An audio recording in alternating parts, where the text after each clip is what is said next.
Jadi saya membayangkan berat bagi Gubernur DKI ya, untuk frontal terhadap katakanlah kegiatan yang dilakukan oleh Habib Rizik. Ini soal aliansi politik ya.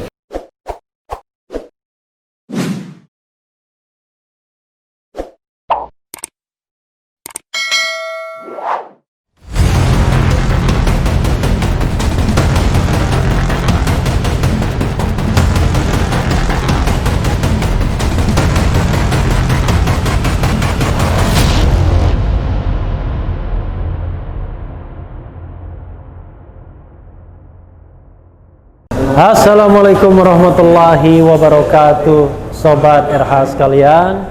Jumpa lagi kita di channel yang keren ini, Keren Cadas.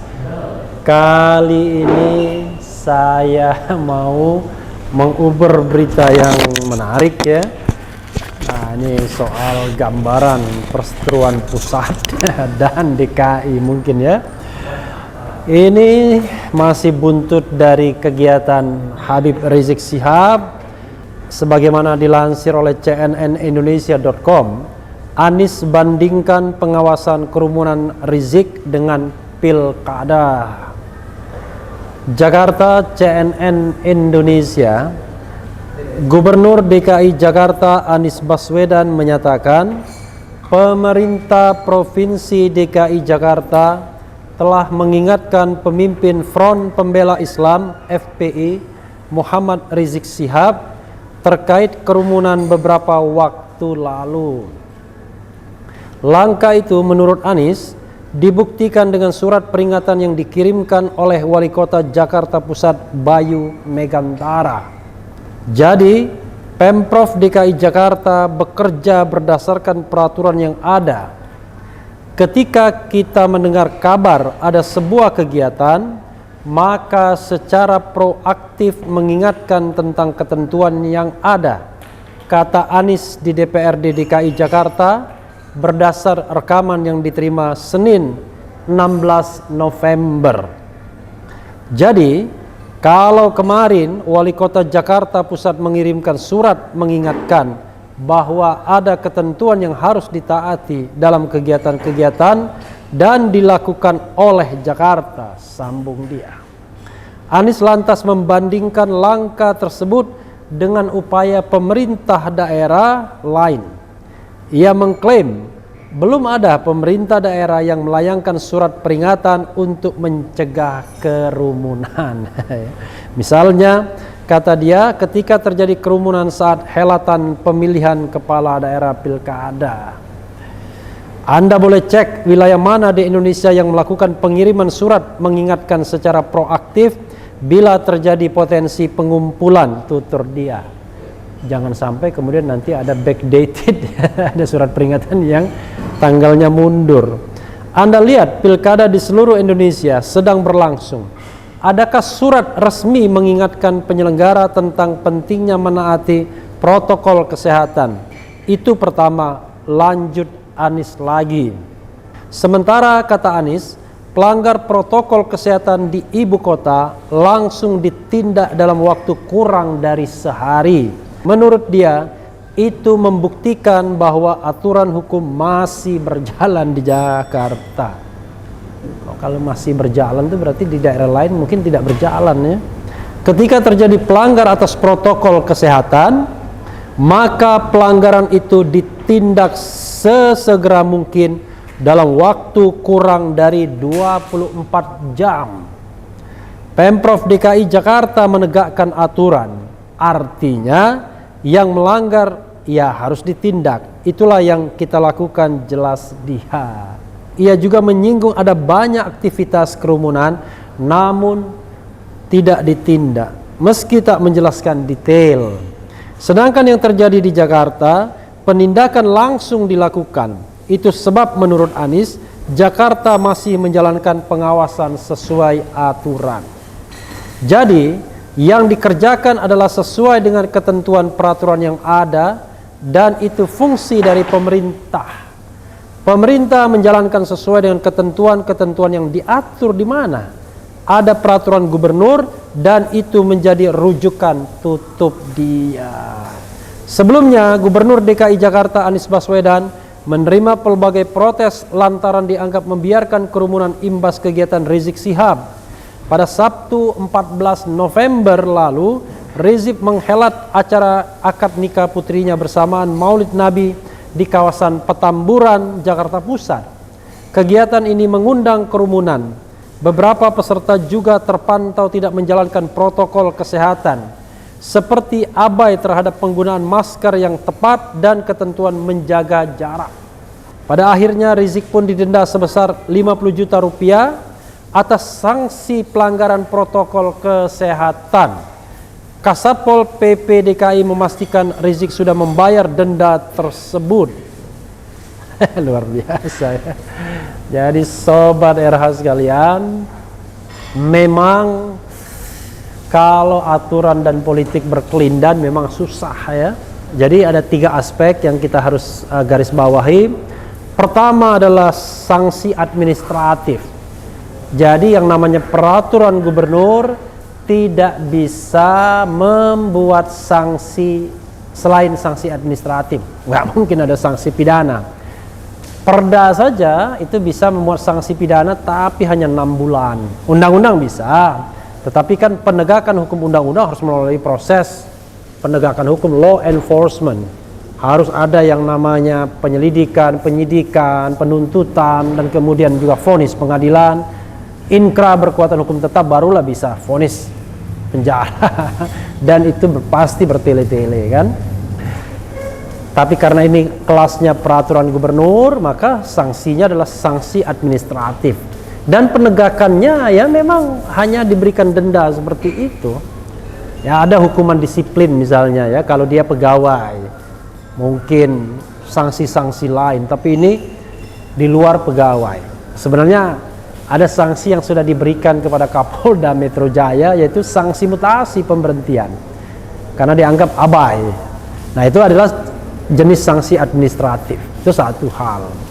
Yang kedua adalah memang dalam proses penegakan hukum ini kita harus melihat sesuatu itu secara equality before the law. Jadi harus ada kesetaraan di depan hukum.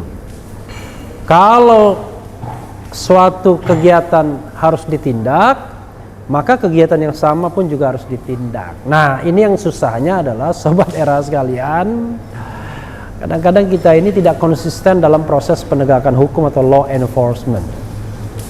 Ketika yang satu tidak ditindak, maka yang lain pun menganggap bahwa ya harusnya tidak ada tindakan juga. Karena prinsip kesamaan adalah fenomena yang sama harus diperlakukan sama. Hal yang berbeda harus dilakukan atau ditindak berbeda pula, diperlakukan secara berbeda. Jadi saya membayangkan berat bagi Gubernur DKI ya, untuk frontal terhadap katakanlah kegiatan yang dilakukan oleh Habib Rizik. Ini soal aliansi politik ya. Makanya sangat aneh. Misalnya ada pernyataan dari Menko Polhukam bahwa penindakan itu adalah wewenang Gubernur DKI. Ya benar Gubernur DKI, karena kewenangan Gubernur DKI ya sudah serahkan saja kepada Gubernur DKI. Dan Gubernur DKI sudah menjatuhkan sanksi denda 50 juta rupiah. Dan akan ada sanksi yang lebih berat katanya kalau seandainya dilakukan lagi. Jadi itu soal yang terkait dengan konsistensi penegakan hukum atau law enforcement. Yang ketiga adalah soal aliansi politik. Jadi sobat era sekalian, memang agak berat ya kalau kita bicara mengenai perkubuan-perkubuan politik yang tidak juga selesai pasca Pilkada DKI 2017 dan Pilpres 2019, bahkan sebelumnya juga 2014. Jadi seperti kegiatan yang dilakukan oleh Habib Rizik, kritik selalu akan datang dari kelompok yang memang memiliki atau berposisi yang berseberangan. Sementara kelompok lainnya ya yang posisinya sama akan senantiasa membenarkan.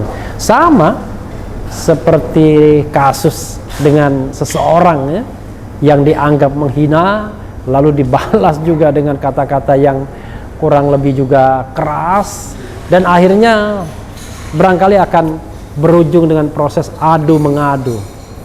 Dan ketika proses adu mengadu dalam ranah penegakan hukum, maka yang terjadi adalah kebingungan aparat penegak hukum bagaimana mau memberlakukan atau melakukan penyelidikan atau penegakan hukum terhadap kasus yang diadukan ini. Karena kita tahu ini soal sebab akibat, kausalitas. Ada pemantiknya, lalu ada yang menanggapi jauh lebih keras, dan terjadilah pro dan kontra di masyarakat.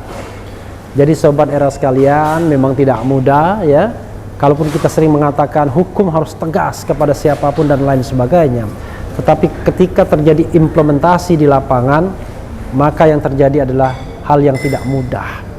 Di satu sisi dianggap menghina, tapi di sisi lain dianggap juga menyebarkan kebencian misalnya. Apakah dua-duanya harus diproses? Saya kira negara kita bukan negara yang ingin didirikan untuk memenjarakan anak bangsa. Negara ini didirikan untuk melindungi segenap bangsa. Karena itulah, kalau ada konflik di antara sesama anak bangsa, harusnya penegak hukum menyelesaikan konflik tersebut. Bukan dengan menggunakan politik belah bambu. Satu diinjak, satu diangkat ke atas ya, biar bambu terbelah. Enggak begitu.